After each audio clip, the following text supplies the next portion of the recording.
anaijua siri ya kifo? Ni nani anayejua kwamba atakufa lini? Ni nani anaijua siri ya kifo? Ni nani anayejua kwamba atakufa lini? Wala hakuna mtu anayejua, hata kama yeye ni mgonjwa wa kitandani. Wala hakuna mtu anayejua, hata kama yeye ni mgonjwa wa kitandani.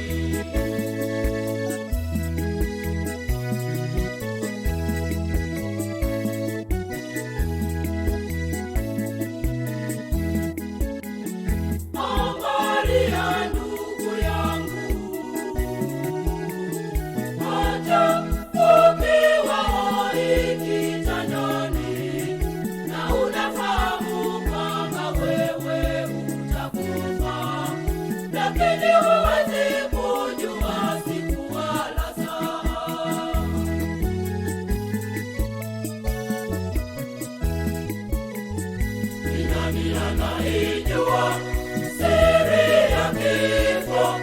Ni nani anayejua kwamba atakufa lini? Ni nani anaijua siri ya kifo? Ni nani anayejua kwamba atakufa lini? Wala hakuna mtu anayejua, hata kama yeye ni mgonjwa wa kitandani. Wala hakuna mtu anayejua, hata kama yeye ni mgonjwa wa kitandani.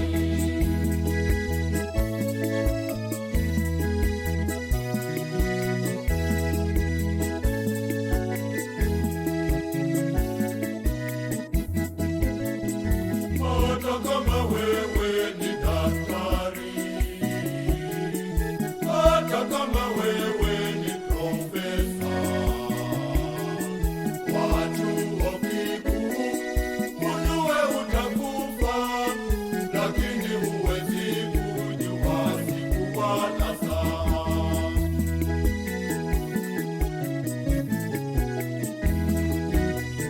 Ni nani anaijua siri ya kifo? Ni nani anayejua kwamba atakufa lini? Ni nani anaijua siri ya kifo? Ni nani anayejua kwamba atakufa lini? Wala hakuna mtu anayejua, hata kama yeye ni mgonjwa wa kitandani.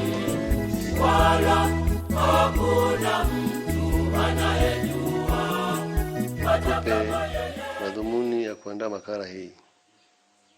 Asante.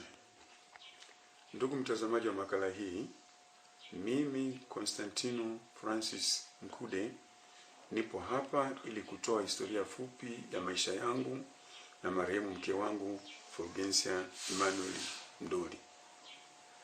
Awali ya yote, naomba nimshukuru Mwenyezi Mungu kwa kunipa nafasi hii ya kuweza kukusanya picha na matukio muhimu yanayohusu familia yangu, hasa yakilenga kwenye mchango mkubwa uliotolewa na mke wangu pendwa marehemu Fulgensia Emmanuel Ndoli kwangu na familia nzima kwa ujumla, yaani upande wa wazazi wake na upande wa wazazi wangu. Aidha, historia hii pia imeandikwa ili kuweka sawa kumbukumbu zetu kama mke na mume, ili hapo baadaye zije kutumika kama kumbukumbu rejea kwa familia nzima. Hakika mchango wake ulikuwa wa muhimu na utaendelea kuwa wa. Naamini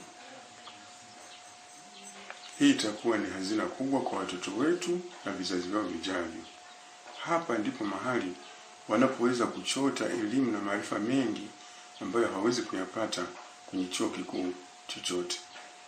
Kimsingi, kuandika historia hii kunaamsha upya mapenzi ya dhati iliyokuwa nayo kwake. Namwomba Mwenyezi Mungu amfanyie wepesi na kuiweka roho yake mahali pema peponi.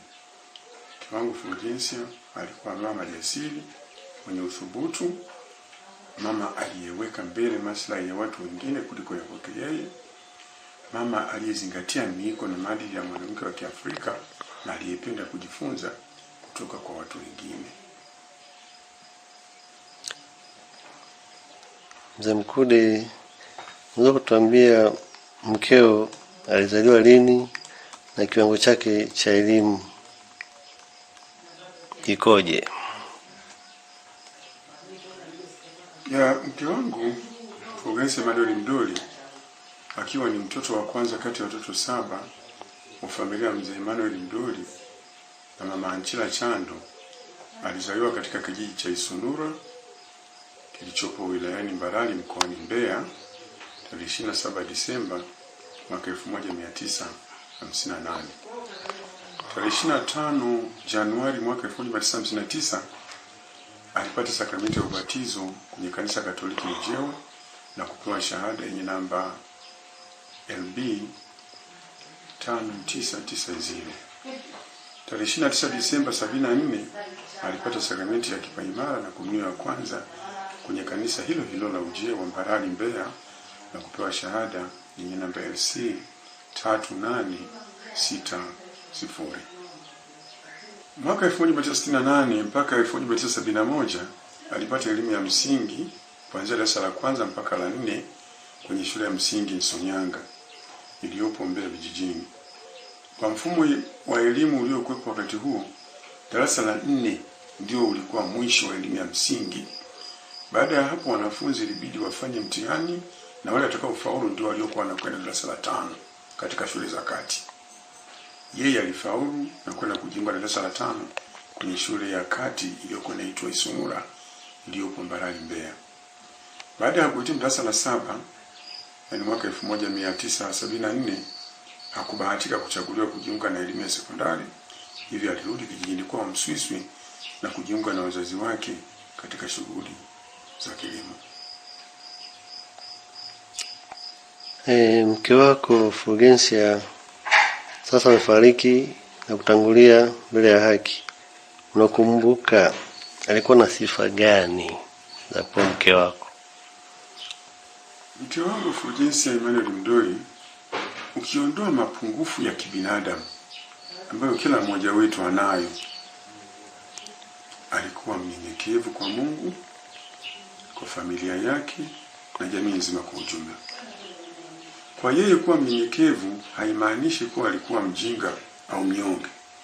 Hii ilikuwa ni ishara nzuri kwamba anajielewa na kujua majukumu yake kama mke na mama wa familia. Kutokana na unyenyekevu wake, daima hakusita kuomba radhi kwangu au hata kwa watoto pale alipohisi amewakosea. Huu si udhaifu, ni ujasiri na ushujaa uliofunikwa na upendo usio na masharti kwa familia. Hali hii iliyafanya maisha yetu yawe bora na yenye furaha, mafanikio na amani. Kutokana na sifa hiyo, mama alionekana kuwa mfano bora na mwema kwa watoto wake, na daima alikuwa tayari kubeba mzigo wote wa matokeo mazuri au mabaya ya familia yetu. Hii ilimfanya kuwa mama bora na si bora mama. Maana hapo kuna tofauti kati ya kuwa mama bora na si bora mama. Ndio, kwa jina naitwa Emmanuel Mkude. Ninamkumbuka mama kwa hasa kutuasa kama watoto wake.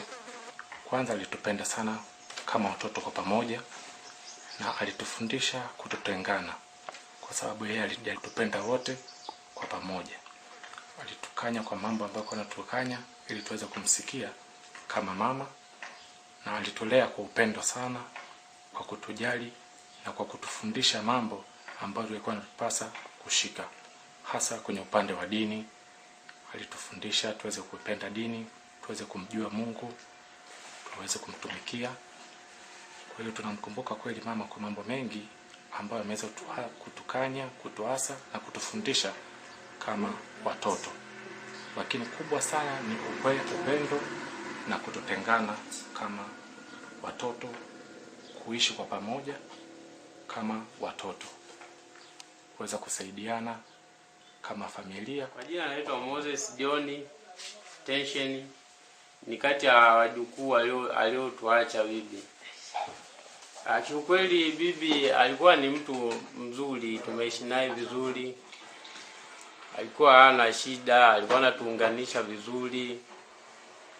Na kwa jinsi ndamkumbuka sana kwa sababu ni mtu hakuwa na shida yoyote. Mpaka ameondoka, kweli inauma sana.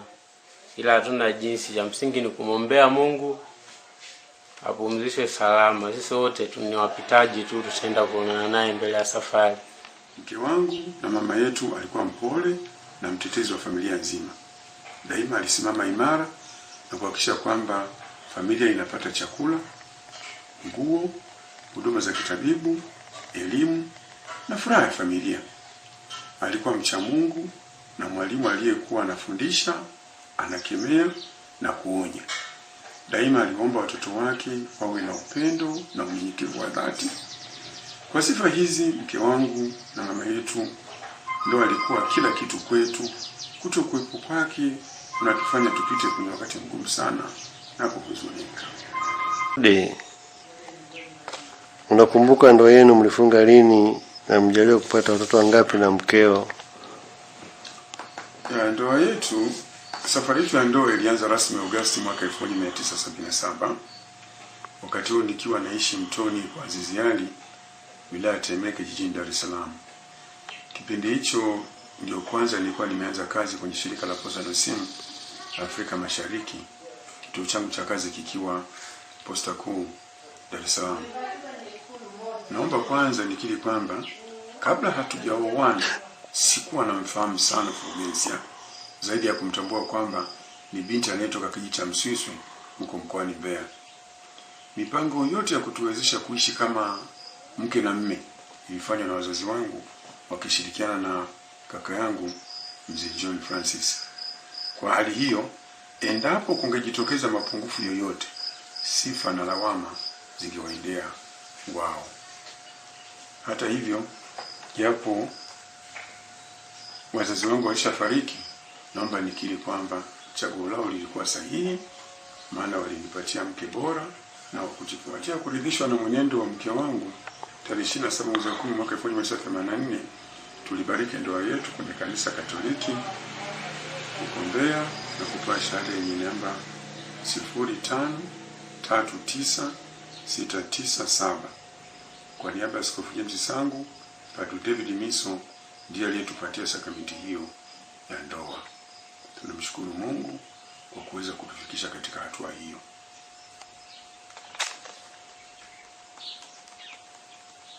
Katika uhai wa ndoa yetu, licha ya kwamba tumelea na kukuza watoto wengi, Mungu ametujalia kupata watoto 4 wa kike, watoto 3 wa kiume na wajukuu 11. Pia hapo tunamshukuru Mungu kwa baraka zake zote hizo. Watu wanaamini kwamba elimu ndio ufunguo wa maisha. Mshirikiana vipi na mkeo kuona kwamba watoto wenu wanasoma? Ni kweli elimu ndio ufunguo wa maisha. Mke wangu marehemu Fulgensia Emmanuel Mdoli, japo hakupata bahati ya kuchaguliwa kujiunga na elimu ya sekondari, alikuwa ni mdau mzuri sana wa elimu. Naomba nikiri hapa kwamba mke wangu alikuwa mwalimu kwa mfano. Kile alichotaka watoto waje kuwa alikifundisha kwa matendo, si kwa kuongea. Daima aliwafundisha elimu ya dini na ya dunia kwa matendo, huku akiwapa msingi mzuri wa kujisimamia wenyewe katika maisha yao. Pamoja na mafunzo hayo, muda wote aliwahimiza watoto wake kusoma na kuhakikisha kwamba wanapata elimu bora na ya kiwango cha juu. Mpaka mauti na mkuta, watoto wake wote na wale aliowalea wamesoma vizuri na kuhitimu shahada mbalimbali za juu. Mke wangu aliheshimu elimu na kuithamini sana. pamoja na kuwafundisha watoto elimu ya dini na ya dunia kwa vitendo, alisaidiaje familia yako kimalezi?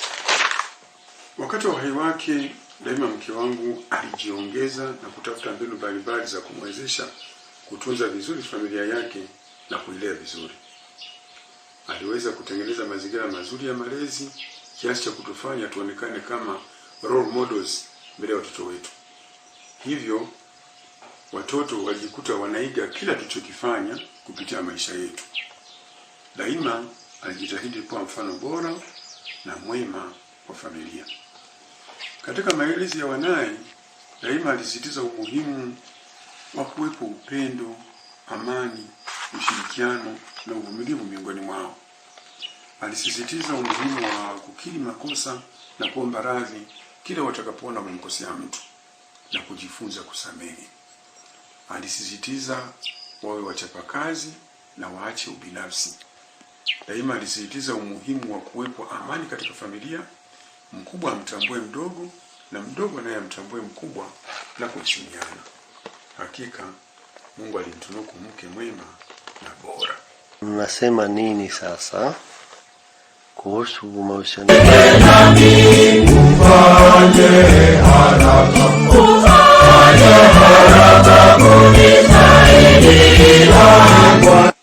Uaminifu, unyenyekevu kwa Mungu, familia na jamii nzima kwa ujumla. Wakati wa uhai wake, mke wangu Fulgensia Emmanuel Mdoli alishirikiana vizuri sana na jamii na kujiunga na vikundi vingi vya kusaidiana. Hali hii ilimwezesha kupata mafanikio makubwa katika maisha, hali iliyojidhihirisha alipokuwa na tukio au shughuli ya kijamii kama vile ubatizo, kipaimara, send off, harusi na hata kwenye matukio ya msiba. Kila tulipokuwa na tukio au shughuli, iwe hapa Shinyanga, Mbeya na maeneo mengine yote tuliyoishi, tulipata ushiriki mzuri sana wa watu. Mara nyingi alifuatwa na kuombwa asimamie watoto ubatizo, kipaimara na hata harusi. Nakumbuka siku moja aliniambia, "Baba, ukitokea msiba usikae ndani na kulia. Kwanza jiulize, waombolezaji wengine huko nje wamekula? Kama hawajala, washughulikie wao kwanza, ndipo uendelee na kilio chako." Fundisho hili sitalisahau kamwe na ninaomba iwe hivyo hata kwa watoto wangu pia. Wewe alikusaidiaje katika utumishi wako? Wataalamu wa masuala ya jinsia na wale wa sayansi ya jamii wanasema, panapokuwa na maendeleo na mafanikio ya mwanaume, ni lazima nyuma yake awepo mwanamke. Hii maana yake mafanikio yote tuliyopata kama familia, maana yake yamepata mchango mkubwa na wa kipekee kutoka kwa mke wangu Fulgensia. Kwanza alifanya kazi nzuri na kipekee katika kuniandaa na kuniwekea mazingira mazuri ili niweze kutekeleza ipasavyo majukumu yangu ya kazi kama mtumishi wa shirika la Posta Tanzania. 2, ameniletea watoto na kuwalea vizuri kiasi kwamba na wao walinipa sapoti na mazingira yanayofaa ili kuniwezesha kutekeleza majukumu yangu vizuri bila shinikizo au. Kimenisikitisha, kinaniuma mpaka leo. Mama mkwe nilipofika pale msiba, baada ya msiba siku na vikao vile vya ndugu. Kabla ya kikao akaniita mke wa shemeji mkubwa. Akaniambia hivi, na maagizo yako kutoka kwa nani? Anasema kwa mama. Haya, tukaingia chumbani, akaleta sufuria na sinia. Anasema hivi vyombo alinunua akiwa anajikongoja tu kwamba kutoka. Alisema wakipita machinga na vyombo mniitie. Kweli alitoka na pepesuka hivyo hivyo akanunua vile vyombo. Akasema bitiali weka hivi vyombo, akija mama Chris utakuja kumpa. Basi hilo kwa kweli mpaka leo hii nafikiri jibu lake silipati. Ni wazi kwamba amani ndani ya familia ina mchango muhimu sana katika utendaji na ufanisi wa familia au mwanafamilia. Endapo nyumba haina amani, sio rahisi baba au mama kutekeleza majukumu yake kwa mafanikio. Mke wangu alileta hiyo amani, iliweza kufanya kazi vizuri na kwa amani mpaka ikafikia kipindi cha kustaafu kwangu kazi mwaka 2011. Msimamo wa mke bora unaonekana wazi kwa maneno na kauli zake, hasa wakati wa kipindi cha misukosuko. Ninachotaka kusema hapa ni kwamba tukiwa pamoja kama mke na mme, mke wangu Fulgencio Emmanuel Mdoli alipata misukosuko mingi ya kifamilia, lakini hakuthubutu kukata tamaa wala kunikimbia. Sifa zimwendee yeye aliyenipa mke bora. Kama mke mwema, daima aliepuka misuguano na mabishano yasiyo lazima. Hakutaka majungu wala fitina. Badala yake alinihimiza tujenge ushirikiano, mshikamano na kupeana ushauri kuhusu namna bora ya kukabiliana na changamoto zilizojitokeza. Kama nilivyoeleza huko nyuma, tulianza maisha yetu kama mke na mume mwaka 1977, muda mfupi tu nikiwa nimeanza kazi. Katika hali hiyo hatukuwa na kitu cha maana zaidi ya busara na hekima zetu ambazo kila mmoja wetu alitoka nazo kwao. Kwa kipindi chote hicho alinivumilia mpaka pale hali yetu ya kifedha ilipotengamana. Lakini hayo yote 9. 10 na muhimu zaidi ni ile siku nilipostaafu kazi, yani tarehe 28 mwezi wa 6 mwaka 2011. Kwa upendo mkubwa na wa hali ya juu ambao kwa kweli sikutegemea, alikuja ofisini kunichukua rasmi akiongozana na baadhi ya watoto na wajukuu zake. Tukio hili halitakaa likafutika kichwani kwangu, na kwa kweli namwomba Mungu amfanyie wepesi na kumweka mahali pema peponi. Amina. Usilegelege, kaza mwendo tutafika. Ila mabonde mengi pia na milima, ila wanyama wengi pia wa kutisha. Usilegelege, kaza mwendo tutafika.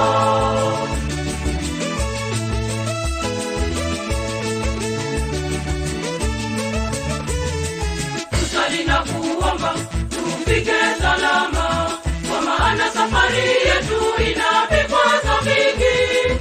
Kuna mbwa mwitu wanaonyemelea roho za watu, kuna mbwa mwitu wanaonyemelea roho za watu.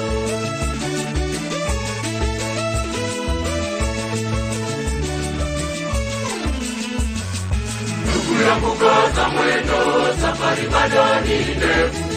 Ina mabonde mengi pia na milima, ina wanyama wengi tena wa kutisha. Usilegelege, kaza mwendo tutafika. Ina mabonde mengi pia na milima, ina wanyama wengi tena wa kutisha. Usilegelege, kaza mwendo tutafika.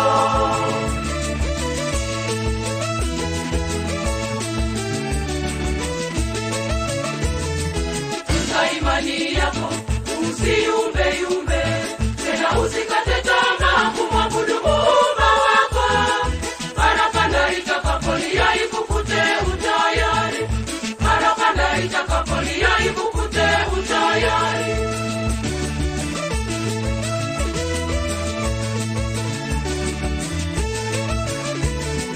Ndugu yangu kaza mwendo, safari bado ni ndefu. Ina mabonde mengi pia na milima, ina wanyama wengi tena wa kutisha. Usilegelege, kaza mwendo tutafika. Ina mabonde mengi pia na milima, ina wanyama wengi tena wa kutisha. Usilegelege, kaza mwendo tutafika.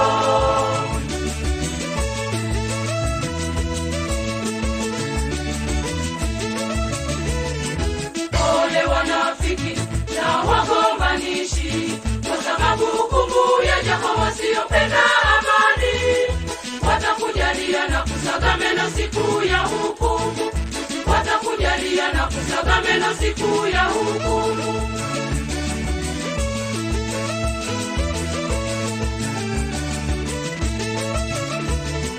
Ndugu yangu kaza mwendo, safari bado ni ndefu.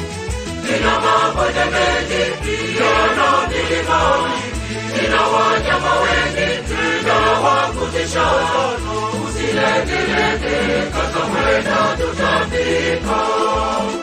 Ina mabonde mengi pia na milima mingi, ina wanyama wengi tena wa kutisha sana. Usilegilege, kaza mwendo tutafika.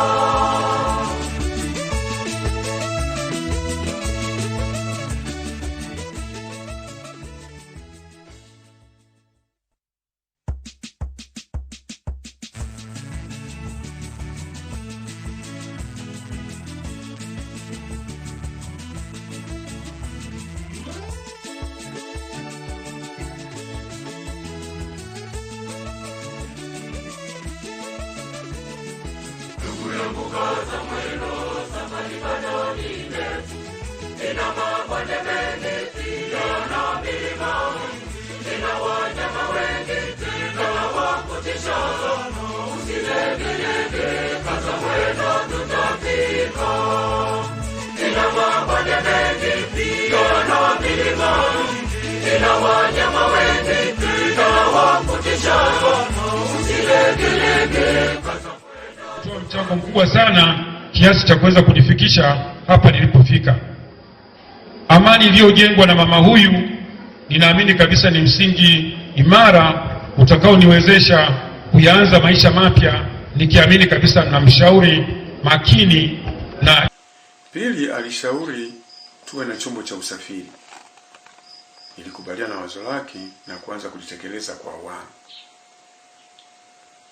Mwanzo tulianza kununua baskeli ambazo bahati nzuri mpaka leo zipo. Baadaye kutokana na mahitaji kuongezeka, tulilazimika kununua gari. Tulinunua gari aina ya Peugeot iliyokuwa na namba TZE 7940. Japo lilikuwa kuukuu, lakini kwa mazingira yetu lilitufaa. Baadaye tuliamua kununua gari bora zaidi, tukanunua gari aina ya Toyota Surf yenye namba T225 AAM. Gari hii kimsingi tuliagiza kutoka Dubai. Kwa hiyo ukiondoa mmiliki wa kwanza, kwa sisi hapa Tanzania ndio tulikuwa mmiliki wa kwanza, na gari hili lituwezesha kwenda maeneo yote tuliyotaka, ikiwa ni pamoja na tripu za kwenda likizo huko Morogoro na Mbeya. Kwa sasa tuna gari nyingine Toyota Carina yenye namba T800 AWB. Tatu, alishauri tununue viwanja vya makazi ili huko mbeleni Mungu akitujalia tuweze kujenga nyumba yetu ya kuishi. Nilikubaliana na ushauri wake, tukanunua viwanja vingi ambavyo baadhi tumejenga nyumba zetu na baadhi tumevigawa kwa watoto. Watoto hao kadiri Mungu aliweza kuwajalia, baadhi nao wameshajenga nyumba zao na kuzimaliza, na wengine wako katika hatua ya mwanzo ya ujenzi. 4, alishauri tununue mashamba. Hapa alisema, japo baba huko kazini, huwezi ukajua ya kesho. Ni vyema kuwa na shamba, hata kama ukiacha kazi, basi maisha yetu hayatatereka. Kwa hiyo nilikubaliana na ushauri wake, tukanunua mashamba mengi, baadhi yapo hapa Shinyanga na mengine yako huko Mbeya. Kila mwaka mashamba haya yanalimwa na kutupatia chakula cha kutosha. 5, alishauri tuwe na mifugo. Hili eneo la mifugo alikuwa analisisitiza sana. Ananiambia, anasema, baba, ni muhimu sana tukawa na mifugo ili tunapopata mgeni wa saizi ya kuchinjiwa kuku tunamchukua kwenye banda letu. Tunapokuwa na mgeni wa saizi ya kuchinjiwa mbuzi tunachukua kwenye banda letu. Tunapokuwa na saizi ya mgeni wa ng'ombe tunamchukua kwenye banda letu. Kwa hiyo alitia msisitizo sana kwamba ni muhimu tukaanza kuwa na mifugo itakayotuwezesha na sisi kwenda na wakati. Nilikubaliana na ushauri wake, tukanunua ng'ombe, mbuzi, nguruwe, kuku, hata bata mzinga tumeshapata wafuga. Kwa kweli familia imempoteza mtu muhimu sana katika maisha yake. Yeye alikuwa na atabaki kuwa nembo muhimu ya mafanikio ya familia yetu. Aliwapenda wazazi wangu, ndugu zangu, majirani na hata marafiki zangu. Alipenda kusali na kuzingatia kanuni zote za kanisa. alitembelea wagonjwa na kuwafariji. Kwa kweli kwangu yeye alikuwa ni zaidi ya mke, zaidi ya mwalimu na zaidi hata ya mzazi. Mimi nilimpenda na kumtegemea sana, lakini Mwenyezi Mungu alimpenda zaidi na kumchukua. Jina lake litukuzwe. Nini kilichomsibu hadi mauti ikamfika mpenzi mkeo, mama wa watoto wako? Mke wangu amefariki tarehe 26 mwezi wa kwanza mwaka 2018 katika hospitali ya Bugando, lakini tatizo lake lilianza tangu mwaka 2015 pale madaktari bingwa walipomshauri aende Muhimbili, Dar es Salaam kwa matibabu zaidi. Akiwa huko alifanyiwa uchunguzi na vipimo vingi, lakini tatizo alilokuwa nalo halikubainishwa kwa uwazi. Mapema 2016 alirudi tena nyumbani Shinyanga, ambako tuliendelea na matibabu na kupokea ushauri kutoka sehemu mbalimbali.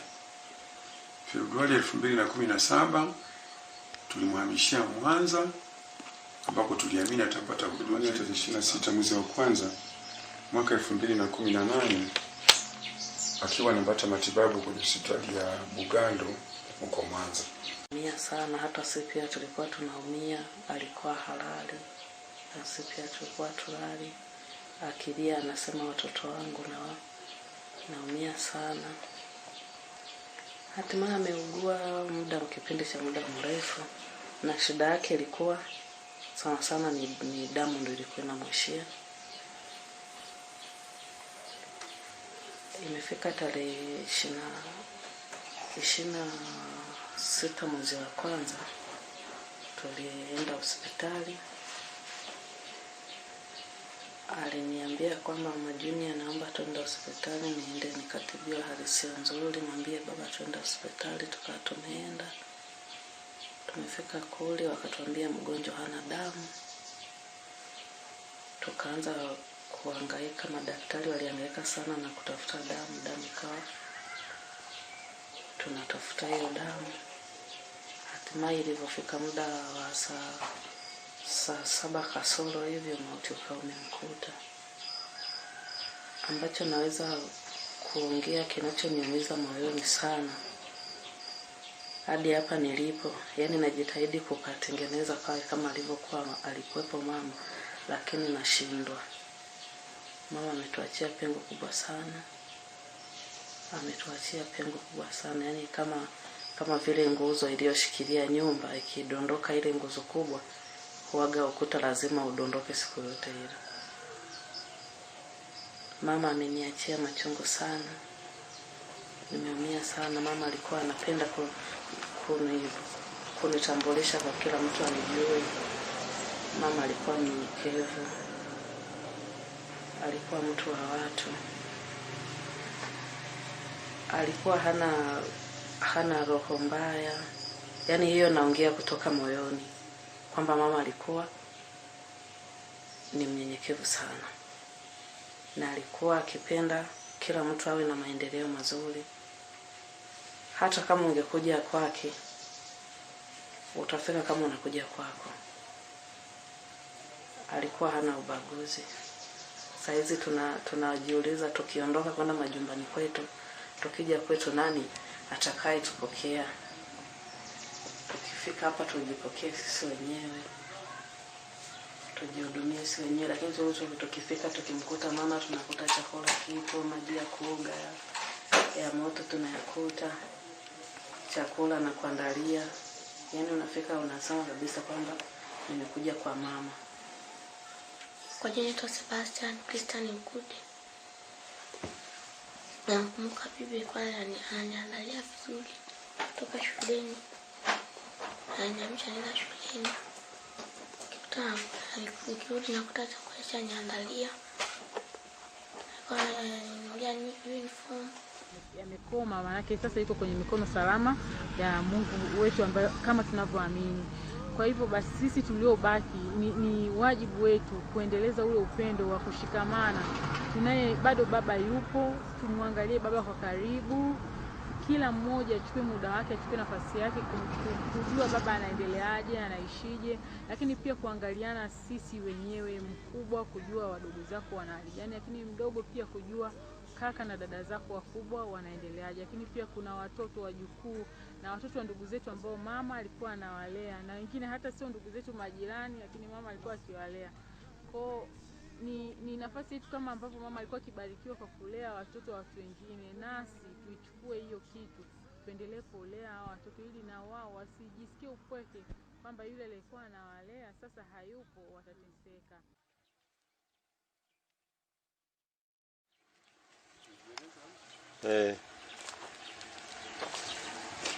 Ndio tazungumza sasa.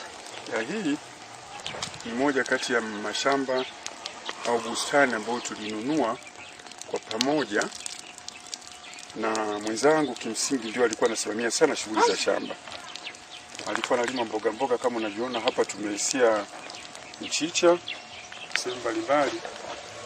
Tumepanda hapo, tumepanda na naomba kwa mtu yoyote anayetazama filamu hii au kusoma makala hii, kwangu mimi kuitazama video hii au kusoma wasifu huu ni sawa na kupa miguu ya kutembelea. Tafadhali na kuomba mara baada ya kuitazama au kusoma wasifu huu, naomba umpe mwanafamilia mwingine ili naye ausome na kuitazama na mwisho naye aweze kuisambaza. Mwisho na muhimu, namshukuru sana mke wangu, kwanza kwa kukubali kuolewa na mimi, na pili kwa kuweza kuniletea watoto, tatu kunijengea jina katika jamii, nne na muhimu zaidi kunivumilia katika mapungufu yangu yote kama tuliweka ahadi tulipofunga ndoa, na hatimaye kukubali kuwa sehemu ya maisha yangu. Nilimpenda sana mke wangu na ninaamini hata yeye pia alinipenda. Binafsi ningependa niendelee kuwa naye, lakini Mungu alimpenda zaidi na kumchukua. Raha milele umpe Bwana, na mwanga milele umwangazie, apumzike kwa amani. Amina.